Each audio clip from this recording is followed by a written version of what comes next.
it's been on the line for the last couple of days, so I can tell you. But there's a scene with the Hobbs character played by The Rock that comes in at the very end. It's really good, so I'm sorry you didn't get to see that, but you'll go pay for it. Thank you. Well, Neal, thank you. I can't believe that if I go to the theater, I'll pay the same amount to see this as I would to see Are You There, God? It's Me, Margaret. It's a little art film, for sure. Just a little baby art film. I guess what everybody's wondering is, what did you drive here today? I drove an electric Porsche. Okay, good. Hopefully, well, I guess we'll see those. You must have those conversations. When are we going electric? I used to keep a car from every film, and then it just got to be too much. And now that I've gone electric, it's going to be very hard to ever go back to gas, to be honest. Yeah. But we did have one electric car. Charlize drives a DeLorean when she shows up at Vin's house at the beginning, and we'll probably have electrics in future movies. That's great. Well, this is, what is it? What's the ad line? This is the very beginning of the end. Is that what they say? Yeah, the beginning of the end of the road, or whatever we say, whatever catchy marketing line they come up with. Well, as a producer, I'm in awe of the physical feat that's accomplished here, and having worked on like the 6th season of a television show, it's a thing that people say is that as actors, as you go further into TV seasons, the actors get more power. And that's the case here as well. It is. Yeah. I watched that movie just now, and it just gives me anxiety because it's just these are such difficult movies to make because we have such a large cast, as you can see. We have, shooting 3 units all the time, multiple cities, multiple continents. We're trying to keep, sometimes we're shooting the end of scenes before we're shooting the beginning of scenes because of locations, and that whole sequence that we shot at the dam. We had to shoot all the second unit of that before we could shoot the first unit of it, because if we waited any longer, we wouldn't have been able to shoot at the dam because we wouldn't have had access because of the water and many other variety of things. So it's incredibly difficult to make these movies, honestly. Well, I guess they're just making one of them's an incredible accomplishment.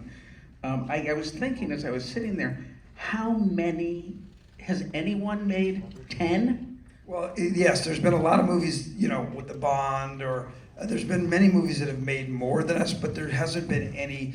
But they've, in Bond, you've changed Bonds, you've changed the actors. This is probably the longest running where you've had the same cast of characters, or the same actors playing the roles.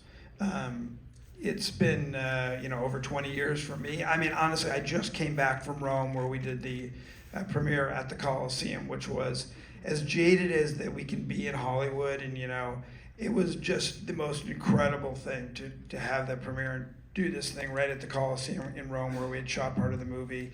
Just what the marketing department put together was truly incredible, and even for somebody who's been involved in a lot of movies and been to kind of, I've been able to see the world through making movies. That's what's such a great thing about making movies, is that I've really got to travel and see the world and meet people from so many different countries and so many different cultures. That to me has been the extra bonus of getting to make movies in general, and especially these, because they're travel logs in a way. But like, it's incredible. I mean, honestly, I look at that and I'm like, wow, that's a hell of an accomplishment. Whether just to be able to get that on screen. No, it's insane. Now, when if you're the mayor of Rome and you hear that Fast and Furious is coming, are you afraid, or do you think, good, we'll have a crew here and we'll spend money? I think they see it as a boom for tourism, probably. But they were very welcoming to us, and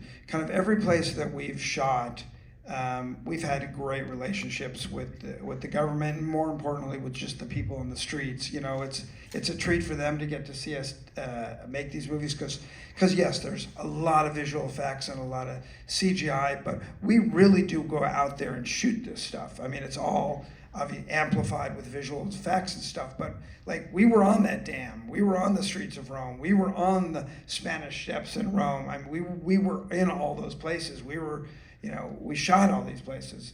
So it's really nice to meet people in those countries and who are fans of the franchise, and you know, we learn a lot through them.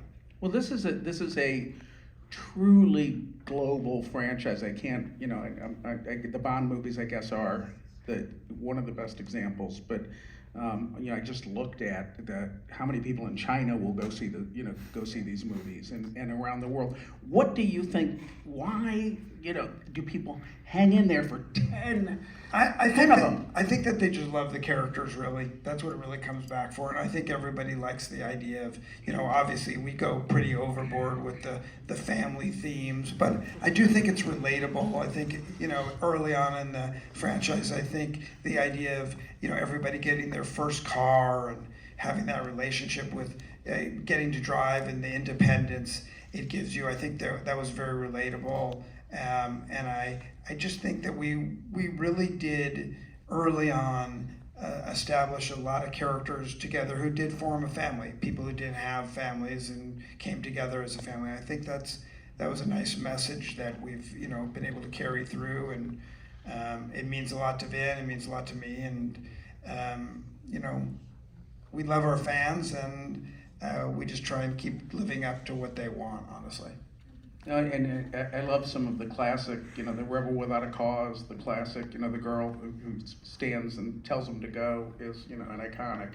That's an iconic image. You know, there's also something about the picture that about the series that has been mentioned, which is that we see much more now than we did then, which is how multicultural it is.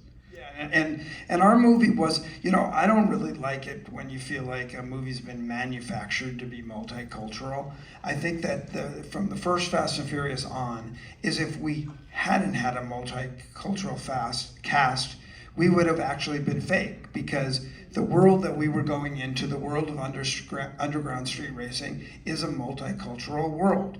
So it wasn't like, oh, we're gonna, you know, pick somebody of this ethnicity to play that role, and this to try and bring in different audiences.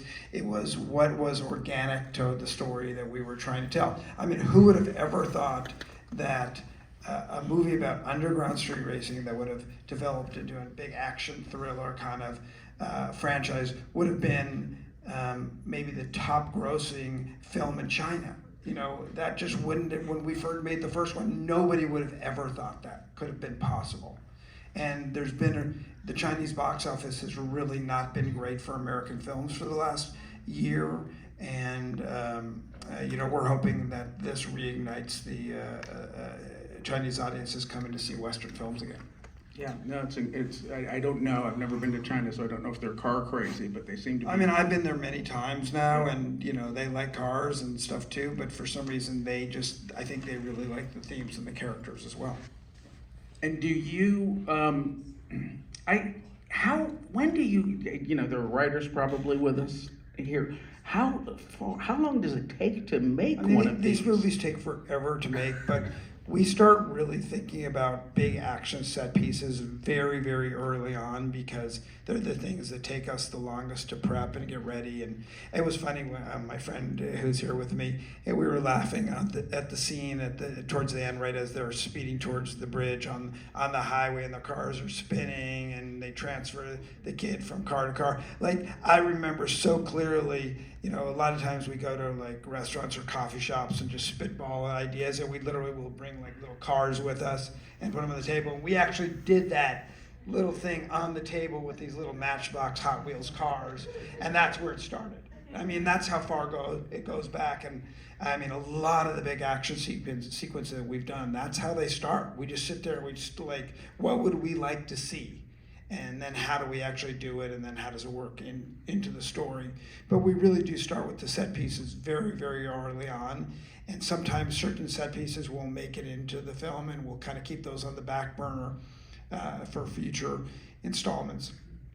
But we do start with the characters, obviously, and we have a huge cast on these movies. I mean, we were, like I said, we just had this big dinner in Rome prior to the premiere there, and I was sitting there with my wife, and I was just like, wow, I'm sitting next to Rita Moreno, 91 years old on one side of me, and sitting there with Charlize Theron, and we have all these Academy Award winning winners, and then Rita Moreno reminds me that she's not only Academy Award winner, but she's an EGOT, Emmy, Right. Grammy, Oscar, Tony winner. She I mean, it was deserves just, it. honestly, it was just incredible. I just can't believe that we're able to bring that many people together, and I think the reason they want to come together is they like the franchise as much as we do, so it's really nice. Yeah, no, it's by the time Gal Gadot shows up, you're like, really? Really? That's what she said, really. Yeah. I mean, just having to sometimes arrange the schedule. There's a reason we don't see more Ocean's 11s, and et cetera. Just arranging the schedules. Well, at the dinner we had, there were certain actors that are in the movie together that had never met before. So it was nice that they actually got to meet at the dinner because we have so many kind of blocks of different actors and different scenes, and that's how we kind of purposely do that, so we don't have to have everybody there the whole time. No, well, that makes sense. If somebody can come in for 2 weeks, it's better than 2 years, Yeah. which And must also- take that long. It also makes a lot more people available for us to do it that way. That's well, and for the stage work, I can't help but be interested in the physical production side of it. For the stage work, do you tend to do all that in one city? Do you do it here? We've done most of the last few films in London because there's huge tax rebates there for us, and it's a good central place for us to go to, Rome or Portugal or any of these other places, and they have huge stages there, which we need, and we need to take over a lot. I mean, it's like most of this LA stuff that, like the house and stuff that we build out on a stage, and we shoot it there.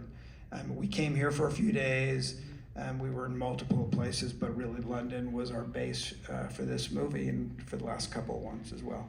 And do you shoot them all at, I couldn't help but wonder, at times if it wouldn't be good to make part of the movie and then be able to see it and go, what else do we need? Do you shoot them all at once? We shoot it all at once, but what we do is we previs and do animatics for almost the entire movie, so we can kind of see the movie from beginning to end before we actually start shooting. Now, this was maybe one of the most difficult situations that I've been in, and is unfortunately our director quit 4 days into the movie, and we had to replace him. Luckily, Louis Leterrier came in, did an incredible job. He had been a huge fan of the franchise. With no prep. He had 0 days of prep on Like a movie I of this read size. something, I couldn't believe it. I read it in your press notes. we It didn't said we he didn't got shut- on a plane and was shooting, and I didn't understand. We did not shut down for 1 day. We got a waiver from the DGA. I can't remember what the exact thing is called, where we were able to, with our second unit director, shoot for a few days while he was getting to London, but we did not shut down for 1 day. He was miraculous. He prepped on the weekends for the next sequences. And I mean, if you can imagine trying to direct a movie like this with a cast as big as this with no prep. He did an incredible job. And a cast who have ownership of the franchise. Yes, That is tough work. And to me, the thing that I'm the most proud of is that we cast a director to come in and do this movie who he had the skills, obviously, but it was also about the chemistry. And that was something that we really talked a lot about, like who could fit into this troupe and come in there and do this, and had the right personality to deal with the situation we were in. And he did a miraculous job. I don't think anybody else could have done it, honestly. Yeah, it's a big job. So that, I wonder, when a script comes out, a rewrite, or certainly a brand new script in a franchise, everybody, Ludacris wants to see how much he's in it, and Tyrese, like, how much am I in it? How do you manage that? Well, I think that we've garnered a lot of trust through the cast, and that we've always done them right. Sometimes they're in more, and sometimes they're in less, and they realize that certain storylines are going this way, and then they go to the back seat a little bit, and they come back. So I think they trust us in that way, and we sit and we talk about it a lot with them, and we kind of talk about where their characters are going and what we have planned, and I think it's more about trust than anything. That makes sense. And so it'd be almost like in television again, when you do a season, you come and say, here's what the season's going to be, and you have to make people feel that they're a part of it. Well, I mean, we don't want to burn them because we want them to come back, and Yeah. if we burn them, they're not going to come back. So we do that. Yeah, a personal question. Who was your physics teacher? Because I'd like to avoid. Yeah, we're not the best at physics. That's for sure. Whatever. I think we had the longest runway in the history of airports in one of the movies, and that's okay. As long as it's entertaining. And are there gags? I'll call them gags. Are there gags where you think, no, that's too much? Yeah. I mean, personally, I thought going to space in number 9 was not a good idea. But, I got outvoted, I guess. No, I took a little hiatus on that movie. But, yeah, there are definitely things that we talk about quite a bit. And, we have a small little group of people that kind of make the decisions, and we all kind of argue it out, and then we do what we think is best for the movie. And on a story level, do you with Jason Statham's character, or do you sometimes? Is it almost sometimes we don't know what we're going to do with him, but we'd like to remind you he's around because we might put him in the next picture? Yeah, I mean, my thing is when people talk about making universe of movies before they've even made one, it drives me crazy. I'm like, don't tell me about movie number 2. Let's make one great movie and then we'll figure out number 2. Sure, I'd like to have kind of overarching ideas of where it's going to go, but I think to get ahead of yourself and think about making a sequel to a movie before you made the first one, I think is kind of ridiculous, to be honest. And I besides Fast and Furious, I've been lucky enough to be involved in a lot of movies where we've made sequels, and I really don't like to talk about the next one until we have success with the first one. That makes sense. We're gonna open it up to people who want to ask questions. There are microphones on either aisle, and Don't be shy. Don't be shy. If you want, he's straight ahead, so you'll get some truth if you want to ask questions. I'll ask a question about the comedy in the film because the pictures are funny. But I would think your writers are. I don't know if your writers are. How do you get the We try and set up situations where our characters can be funny. I mean, Tyrese is just naturally funny, so we let him do his thing. Like I said, we try and set up predicaments and relationships where he can be funny. That makes all the sense. Okay. Identify yourself and fire away. We'll go. Hello, my name is Alexander McDaniel. I was just wondering if this was used in the film or at all, but what's the future looking like for virtual production, like LED walls and stuff like that, in the Fast and Furious series? I mean, I think where it's viable for us, we'll use it. I think it's probably better in movies where you're creating worlds that don't necessarily exist. Like we're using it a little bit in the new Sonic the Hedgehog movie that I'm making. We're gonna do that. And yeah, I mean, I'm definitely open to it, and I think it's amazing, and I've seen a lot of demonstrations on it. I personally haven't used it very much, but sure, I think it's great. Yeah, thank you. Hey Neil, this is Dhruv. Thank Hi. you so much for bringing this film to us, first of all, and taking out time from your schedule to talk to us. Thanks. I just wanted to ask, when so much of it is happening on set, is safety one of the biggest concerns in your head? Because there's cast, there's crew that's involved in stunts and everything. How do you manage all of that pressure pertaining to safety? Because here we're getting crazy with hazard forms and everything that we have to deal with. But how do you take care of that and keep a calm? I mean, I have people that work with me, for me, that are there just for that, and if they tell me it's not okay to do we just don't do it. I mean, I think back in the day, it wasn't like that. It was kind of like, let's just try, you know. But today, there's just no way. We'd never take that chance. Right. Like if they tell, I mean, here's the thing: is Jason Momoa really wanted to drive the motorcycle through Rome, and he's an expert at it. And we talked a lot about it, and then the studio ultimately, and their safety and insurance people actually said it was okay, so we did it. Otherwise, we wouldn't have done it. Right. But it gave it a lot of authenticity to it, and I love the fact that he could do it, and you know, but he's also an expert at it. Yep. Thank you, Neal. Do you have stunt? I would think your stunt team. Do you have stunt people who've been on the whole? Like have been on a lot. They There's haven't been so on many. They haven't stunts. been on every one of the movies, but like Spiro Rosado did a lot of the second unit's been on, I don't know, at least 5 of the movies. We have a lot of people that come back and back to the movies. Yes, I mean I've seen their kids born, they've seen my kids born. So yeah, for sure. Yes. Hi, my name is Kimberly Joseph. I'm in the Peter Stark producing program. I wanted to ask about different cultural practices that different film crews have around the world, just like in Brazil, in London, in Portugal, things like that. I would say most of it revolves around eating, to be honest.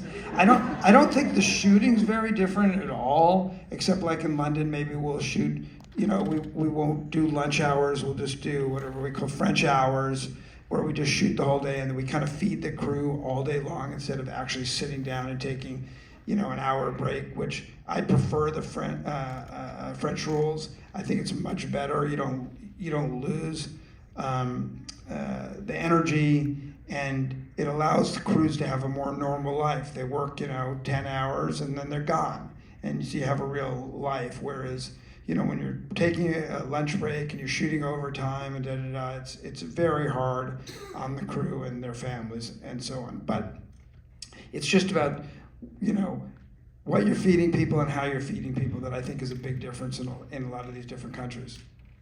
Thank you. Sure. Yep. Hey Neal, thanks for showing the film. It was super entertaining. It's pretty cool to see you here because I always tell the story. I used to live on Micheltorena in Silver Lake, where you guys shot the first. Yeah. I lived on the street. I lived in a little bungalow where the finale was, and I remember, and I grew up in Chicago, growing up in hip hop and street culture, and I'm a filmmaker as well, a DP. And when I saw those cars, I said, "Oh my God, these guys are gonna make so much money." And I said, because you were onto it. But I wanted to ask on that same theme, talk about Silver Lake and Echo Park and why that's been the home base for the story. I think it's kind of the heartbeat of LA, you know. I'm born and raised in LA, and I think that's where LA started. My grandfather owned movie theaters in downtown Los Angeles, the movie palaces.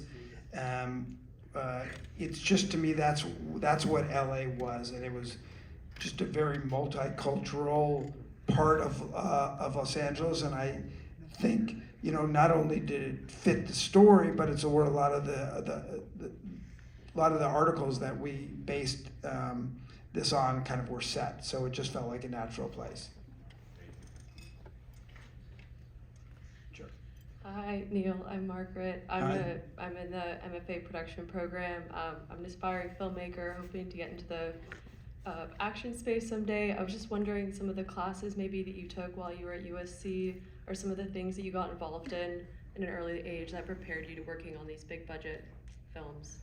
Well, I went to the Peter Stark program, Ed's program, which I loved. It was actually the first time I went to UCLA undergraduate, and then I had a business that I started right after UCLA that I was lucky enough to sell, and then I pursued my true passion, which was movies. I didn't know it was my true passion. I had to go do something else to realize what my true passion was. But I grew up watching every movie. I grew up watching every movie. I was a projectionist, so I saw so many movies.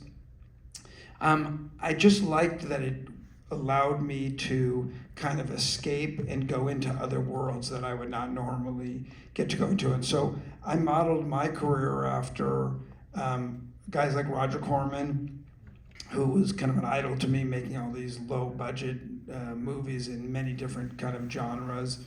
And I really like movies where you go into subcultures. whether it's one of the first movies I ever made was a movie called Juice with Tupac, and I got to go into the world, of rap in New York, and whether it's Fast and Furious in the world of underground street racing, or whether it's SWAT, going into the world of SWAT. I like going into worlds, and I just had a curiosity about going into all these different things that I didn't really know much about, and that's the thing that kind of been the most interest for me.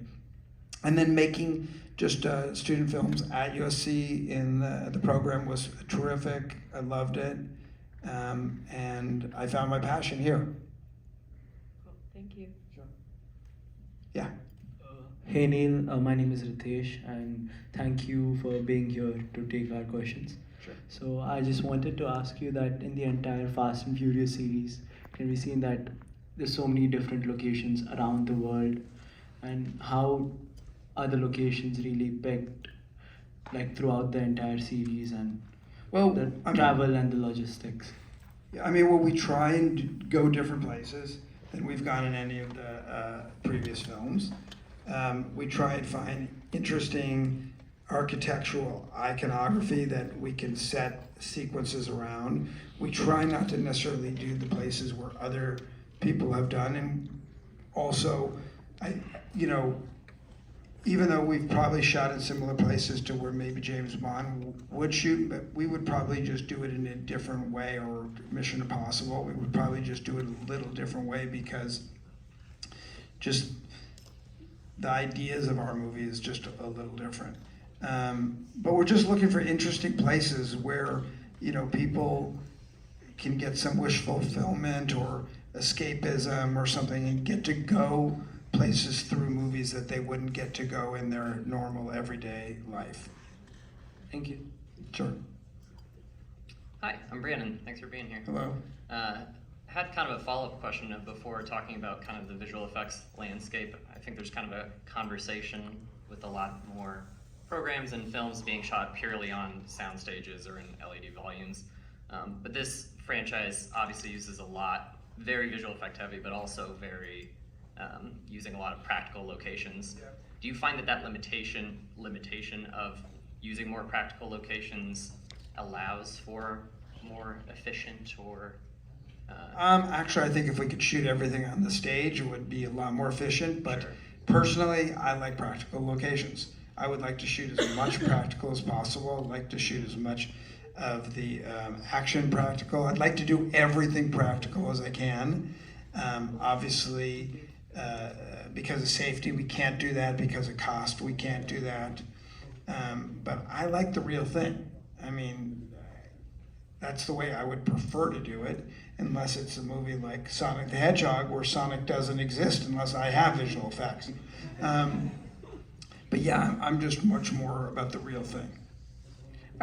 Question about post. When friends ask me to go see a visual effects heavy movie, I find I have a really hard time judging the movie. Yeah, it's hard. Because it doesn't look like it's going to look. And no matter what, we have a test screening, and we tell the audience before, none of the visual effects are in the movie that will be in the movie, and when it's in the movie, they will all be perfect.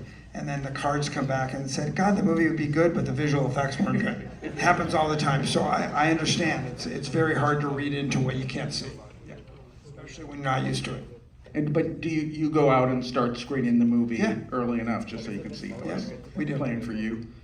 We try and get as much information as we can. Yes. Hey, John Say, MFA production here. Question about the director's role in the process as you guys bring in somebody new. Can you talk a little bit about, you said the small group that makes all the decisions. One, are they a part of that? And then once you're actually in production, especially with 3 units, different places around the world, what is their role day to day? I mean, I wouldn't want to have a movie where they're not in charge. But yes, in this particular movie, the original director was involved in all those decisions, and we sat together in all these meetings to try and figure out what the story was going to be and how we were going to implement the story. Obviously, the director who finished the movie didn't have the capacity for that because he wasn't around, but once he came in, he was involved in everything. and he was the captain for sure. And we were there to support him and help him and guide him as well, because obviously we have the history of 9 films under our belt, and we understand a lot of what's happened and how we've got to the places that we've been. But I can't imagine a movie. I mean, I don't want to do a movie where the director's not the captain. That's for sure. And in terms of just day to day, when they have multiple units going, where was he? How did you choose? He's with first unit. Always, For right, sure, of course. but he's talking to the second unit directors on a daily basis, and we all work together. Really, we've been working together a long time, so there's a kind of division of responsibilities that we just make very clear early on. So there's so those wires don't get crossed. But it's pretty fluid at this point, and we just have a system now. That's great. Thank you. And one last question. All right, I guess I get the last one. So, hi Neal, my name is Ria. Thank you so much for coming. So, I guess my interest, I'm not a film production or professional in any means. I'm just a huge fan of the Fast and Furious series since the first one. But I have experience producing video games, which is completely different. I'm very curious. What are the traits that make a good producer on this level of production? So, I mean, for me, it's somebody, look, whether you're a real estate developer, whether you're a movie producer, whether you have a factory that builds widgets, there's not that much difference in the job. I feel like my job is kind of pushing the ball uphill all day long, and everybody else is trying to push the ball downhill. And it's being the person who galvanizes everybody together to build the best product, whether it's a movie or a widget or a building. And I have to be the perpetual optimist, because there's just so many things that you run afoul when you're doing this, and so many variables, and it's just like you got to keep pushing uphill. And it's hard because sometimes you just get beaten down. But that's really the way that I would describe my job, is with a big smile on my face, try and keep going. That's very modest, I must say. There's a lot more to it. Yeah, If but I mean, there is, a- but that's to me is the attitude more than anything. If I can ask a quick follow-up, how do you keep up that motivation? Like, what's your secret? My motivation is opening Friday night when the movie comes out. I want to guarantee the percentage of success as much as possible. So that to me that's the scary thing for me. Like, I would rather not make a movie than make a movie that doesn't succeed. It's very, very hard to work on something for 1 year, 2 year, 3 year, 4 year, 5 years, whatever it is. And you're working so hard and so much time on these things, and if they don't work, it's really painful. Thank you. Well, Neal, we have He's one more. saying there, one Come more. on. Yeah, hi Neil, I'm Ritik. So, quick question. So, in the whole franchise, whom do you like working with the most? Myself.